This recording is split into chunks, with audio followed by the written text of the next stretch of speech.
The sun, the beach, the waves, the sand, the restaurants, the nightlife, the family fun center, pleasure pier down at the other end. What could be more fun than a day at the beach? I'll tell you what could be more fun. You get me anywhere near the salt water and I'm going fishing. There's a redfish in our future and I'm glad you're along with us. Let's Fish TV is on the air right now.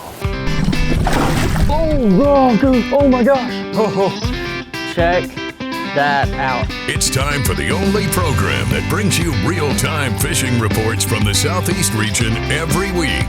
Cobia, big one. And a monster. Look at that. That's a Tawakoni giant. This is Let's Fish. Hi everybody and welcome to today's episode. My name is Barry Stokes and I'm out of retirement for the second time this year. And this time we are coming to you from the famous seawall and the front beach at Galveston, Texas. We are right in the middle of the tourist area where everybody comes to have all kinds of fun. Now the wife, who is behind the camera, and me are going down on that beach. We're gonna hang out for a while, maybe have a couple of brewskis, have some lunch across the street. But then if you know me, you know that I have this. This is my brand new Mamba 227 FX Bass Bay fishing boat by the Mamba Boat Company down in Corpus Christi, Texas. We've brought it along and we're going down to a place I haven't been to in years. It's a big complex of bayous and bays and lakes just south of Galveston. It's called Hall's Bayou and Chocolate Bay. It's loaded with speckled trout, flounder, redfish, and today we're going after the wily redfish. While we're out fishing today, we're going to be taking you around your local region for this week's reports from our expert team of insider reporters from lakes, rivers, and bays right where you live. So it's going to be a lot of fun. Right now we're going to take things back to the studio to get things started with your weekend planner. The next time you see me, I'll be in my fishing clothes. We'll be down at Hall's Bayou and Chocolate Bay south of Galveston. Let's go back to the studio and get this party started. Thanks so much for joining us here on Let's Fish TV. The Salooner tables are predicting good game fish activity on both days this weekend. Peak game fish activity begins around 12:54 Saturday and 1:33 Sunday afternoon. Evening action will begin around 12:29 on Saturday and 1:08 on Sunday night. Depending on your local area, expect the sun to rise around 7:22 and set around 7:53. This weekend will feature a full moon. Stick around, we've got fishing reports from across the area on the way, plus I'll return with the 2020 and 2021 Bassmaster Classic champ Hank Cherry to answer this week's Ask the Pro question.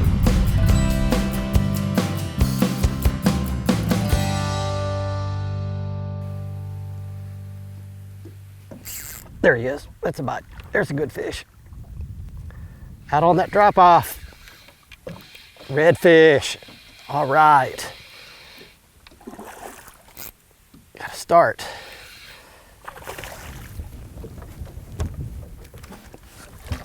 We'll slip the net under that dude. There we go. Sit right there.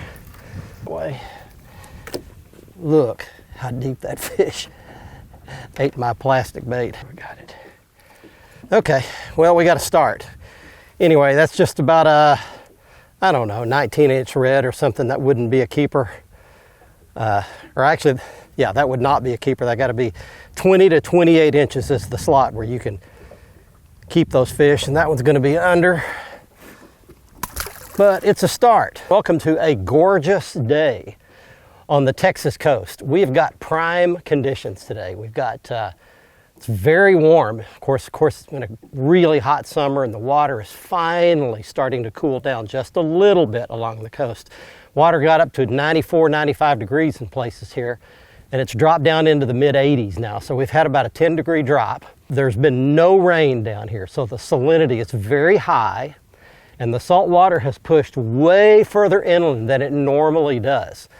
We are actually fishing today up a bayou. This one's called Hall's Bayou.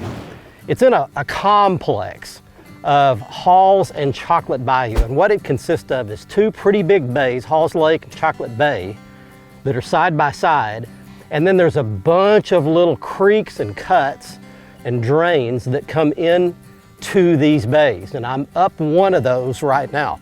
And I'm basically fishing just like you would for bass. I'm just going along here and fishing at the visible stuff. Now, I will tell you that I've already fished for a little while this morning, a couple of hours already, and have not done well. I've caught 2 or 3 little rat reds, little small ones. So you can see what I'm doing here. This is just miles of reeds. And it's very tide affected, and I'll explain what effect the tide has in this fishery in a little bit.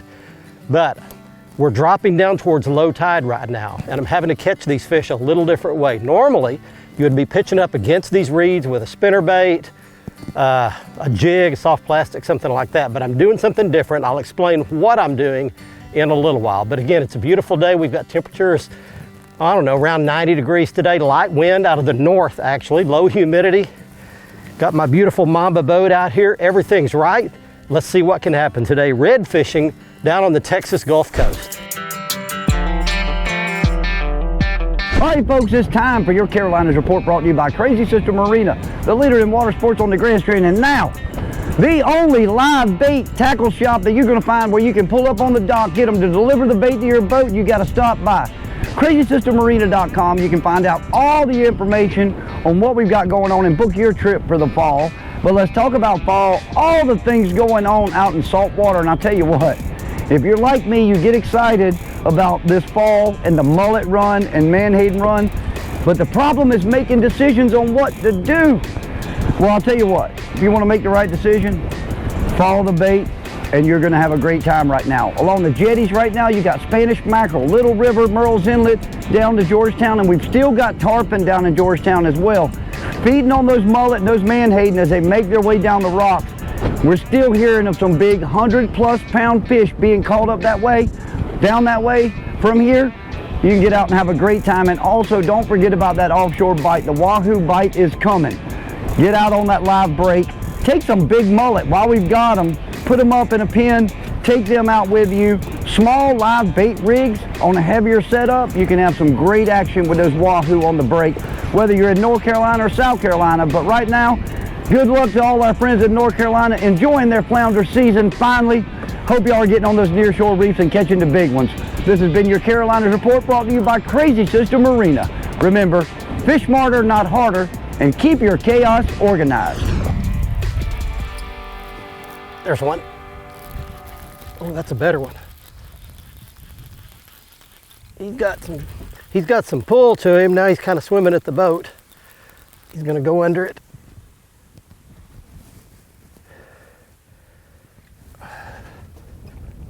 Good one, good one. Good red. Don't you get in those weeds. Don't you get in those weeds. Beautiful. Beautiful specimen. Right there. Get in my net.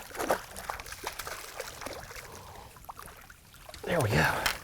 Oh, what a bright, beautiful orange looking fish that is. Yeah. Man, when they eat this jig, they are getting it good. Look where he got it. Right in the corner of the mouth. I changed colors and it's making a difference right here. Down out of Galveston, Texas, down at Chocolate Bay, Hall's Bayou, catching those beautiful redfish specimen like that. Oh man, look at one big black dot right on his tail. Look at that, isn't that cool? Right on the edge of those weeds. All right, I told you that I would explain to you what I have figured out. It's taken me a few hours to figure it out. These fish are not relating to the structure. They're not relating to the cover. They're not relating to these reeds like I would think they normally would. They're relating to the drop-off. So all along this channel, this bayou that I've got working up in here, there is a very sharp drop-off. And I'm talking about, even though you really can't see it with your naked eye, the water goes from like 10 inches deep to 10 or 11 feet deep, real quick. Sometimes that drop off, like right here, it's in here next to these reeds. But sometimes it's 10 or 15 yards out offshore. So what I'm having to do is watch my sonar up here on my Lowrance HDS Pro, and I'm watching the depth, and I'm trying to keep my lure right on that drop off. I'm trying to cast it up on the 1 foot ledge and pull it off in that 10-foot water. And it seems like right when I pull it off of that ledge, that's when these fish are hitting it. Let's Fish TV is proudly backed by Lake Hartwell Country. Catch the feeling. Lose, feel the difference. Mamba Boats, ride with pride. Strike King, tie one on. Fishing Specialties, makers of the premier mount assembly for live sonar. Right up against the reeds. He's going in there. Come out. Come out, darling.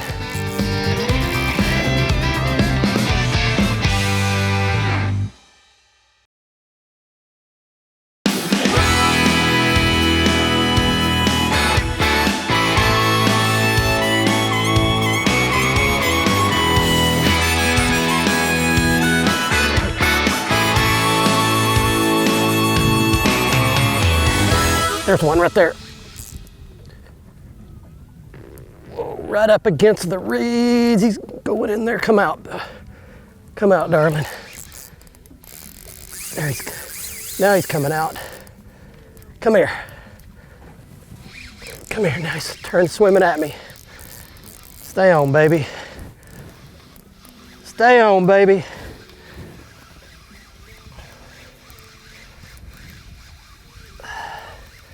What have I got? Big old red. Big old red fish.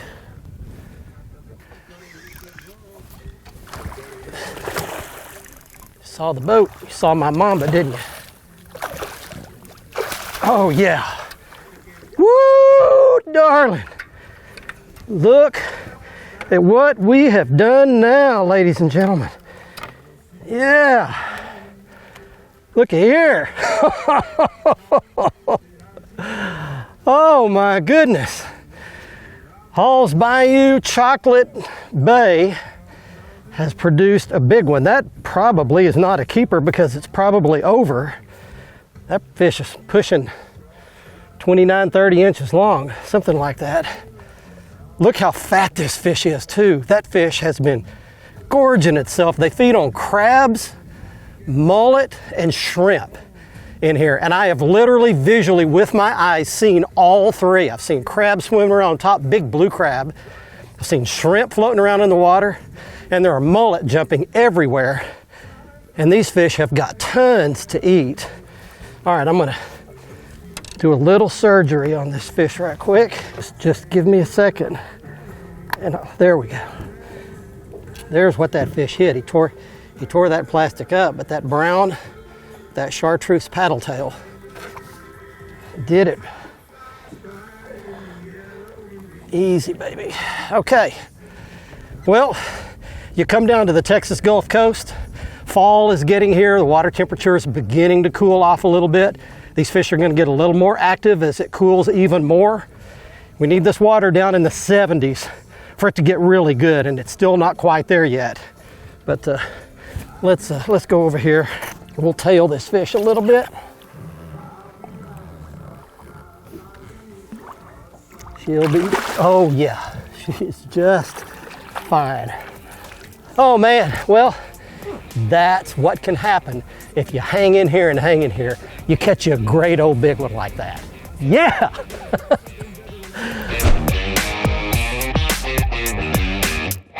Hey y'all, welcome to my favorite part of the show, the Alabama, Mississippi, and Georgia Coastal Fishing Report. This segment is brought to you by me, Captain Patrick Garmison with Ugly Fishing. You can check out my website at uglyfishing.com. You can check availability and book online as well.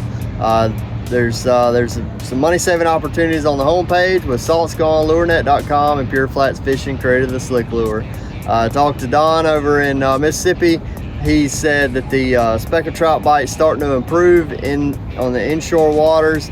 He's liking to throw those soft plastic baits to get those speckled trout going. He said as the water temperature cools, that bite's going to continue to heat up. I talked to Mike Mosley over in Savannah, Georgia, top of the line charters. He said that the tarpon are still around, but he said that the bull red bite is starting to pick up really good. Along the Alabama coast, we've been catching still a good variety of fish. The speckled trout, we've had some good success throwing the slick lure in the cool beans color, catching speckled trout and white trout on those guys, as well as some really nice flounder on that cool beans slick junior. Other fish in our area, the bull reds are not as common as I would expect to see them this time of the year, nor are our slot reds, but there is a bunch of little small rat reds. Y'all take care of those guys, that's our future. As well as be sure that keep your eyes on the horizon. There's a lot of big jacks cruising around, blowing up, making big surface disruptions. If you got some good tackle, put you a big popper on there, go and have some fun. Hey y'all, thanks for checking out this report. Y'all keep what you need, leave the rest, and God bless, guys. Let's Fish TV is proudly backed by Mercury, Go Boldly, Lowrance, the ultimate fishing system, Gulf Shores and Orange Beach, Alabama. Plan or book your fishing charter at orangebeach.com. Motor Guides Tour Pro with GPS anchor, powered by Passion. Glacier outdoors since 1982. Look at that dude. I thought I had an alligator gar. I'm telling you, this is a wild place. Hall's Bayou, Chocolate Bay.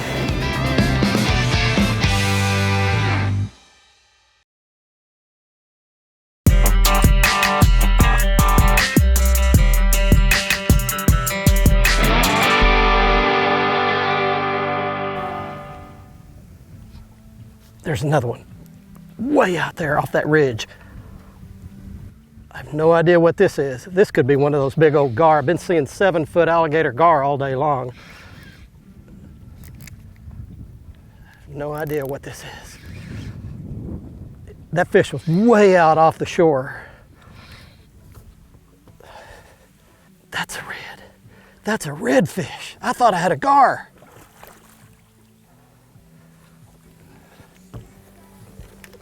Look at this. Look at this. Oh, I got him. Oh my. Well, you know what? That makes all three I've caught. Small ones, little rat reds. I've caught medium-sized, like 22, 23-inch reds. And then I've caught one that's probably an over right there. Look at that dude. I thought I had an alligator gar. I'm telling you, this is a wild place. Hall's Bayou, Chocolate Bay, the whole system in here is just crazy. It's got big old redfish like that. It's got some speckled trout in it too. But what else it's got, in fact, let me release this fish. I probably need to tail her a little bit, although that fish didn't really fight that hard. There she goes. This place has got big, huge, I'm telling you, they're at least 6 or 7 foot alligator gar. If you ever wanted to come trophy fishing for one of those gar that are literally bigger than a person, they're all over the place in here. Huge ones, wallowing all over the surface, and I thought I had one right there. There's alligators everywhere. In fact, I'll show you a little footage of an alligator we messed around with yesterday. The ones I've seen are 6, 7 feet long, something like that, but you don't want to swim in here, that's for sure. All kinds of shorebirds. It's a bird lover's paradise. Bait fish everywhere. It's just a crazy, wild place. I do want to mention real quick my Mamba boat, because this is the first time I've actually had my Mamba bass and bay boat in salt water.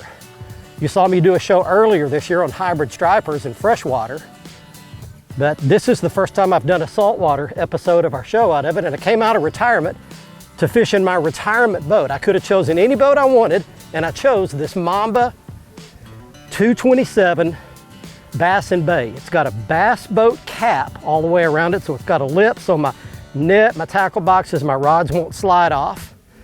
But it's got a bay boat hull. It's a 3-step hull system that Jim and Jared Poole at Mamba Boats designed. There's nothing like it on the market, and you can get a smooth ride no matter if you're in calm water, light chop, or heavy seas. You can get a smooth ride on one of the 3 pads on the hull of this boat. It's got dry boxes that are actually dry. First boat I've ever run that doesn't get any water in any of the dry boxes. It's got shock absorbers under the seats behind the center console. It's got my Mercury 250 Pro XS hanging on the back. I've got power poles on it. I've got my Lowrance Ghost trolling motor rigged out with all my bass boat gear. It's got all my electronics, my Lowrance HDS Pro system. I've got my active targets on my Fishing Specialties pole on a mount right there that I can shoot my forward-facing sonar. It's got everything you could possibly want. We took 1.5 years to design this boat, and I was involved in it every step of the way. This is what we came up with. You can get much more detail at the Mamba Boats website, the address you see on your screen.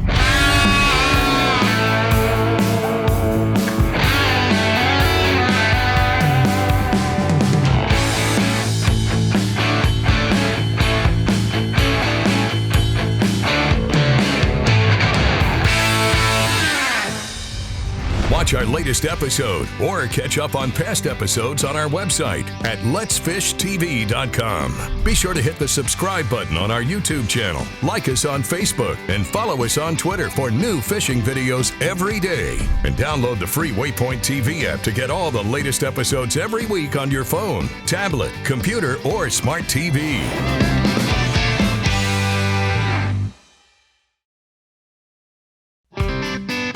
Let's Fish TV is proudly backed by Academy Sports and Outdoors. Have fun out there. Visit Mississippi. Wanderers welcome. Power Pull. Total Boat Control. Balls Out. Made in the USA. Heavy duty mounts for your fish finders. Rely on. Challenge your limits. Welcome back, everyone. Let's get right on over to your Ask the Pro question for this week. Mitch would like to know, when you were a kid, what did you want to be when you grew up? For an answer, we asked 2020 and 2021 Bassmaster Classic champ Hank Cherry. Hey, I'm Hank Cherry, Elite Series Pro. If you'd asked me when I was a kid, what did I want to do? Of course, fishing was probably #1 on the list, but if I had to have a real job, not this make-believe profession, I was going to be some kind of police officer, law enforcement. So that's what you want to know. The intimidating, whatever you say I have, it was all preparing to be a cop, but now I'm a fisherman. It worked out pretty good. Thank you so much, Hank. If you want some help from one of the pros, simply go to letsfishtv.com and follow the Ask the Pro link to submit a question. Here's today's Right Stuff, presented by Academy Sports and Outdoors. Next up on the Academy Right Stuff, it's the right gear to make your fishing productive and comfortable. First of all, productive. We tried spinner baits and topwaters and those redfish wouldn't touch them. But when I downsized to a small, finesse, soft plastic swim bait, everything changed and we caught those fish. This is a very simple 1/8 ounce saltwater version of a lead jig head. Then we used a small 2.5 inch plastic swim bait. The one on your left is more the mullet color, like all those mullets swimming around in that bayou. The one on your right is more of a shrimp color. They both worked equally well. They caught all of our redfish today. And from the comfortable standpoint, you'll never see me fishing either here on the show or just for fun without my Academy Magellan fishing shoes. Academy makes an entire lineup of pro angler fishing clothing, shirts and shorts and hats, but I love their fishing shoes. They're comfortable, they're lightweight, they're breathable. I don't even wear socks with them. They keep my feet dry and well cushioned all day long when I'm fishing. Check them out at your local Academy store or academy.com. I hope you enjoyed our trip today to the Chocolate Bay and Halls Bayou Complex Fishery south of Galveston, Texas. If you'd like to go fishing there or anywhere in the Galveston area or offshore, you can contact my friends Greg and Gregory Verm at their guide website, the address you see on your screen. From Galveston, Texas, until next week, I'm Barry Stokes saying be safe, have fun. Bye-bye, y'all.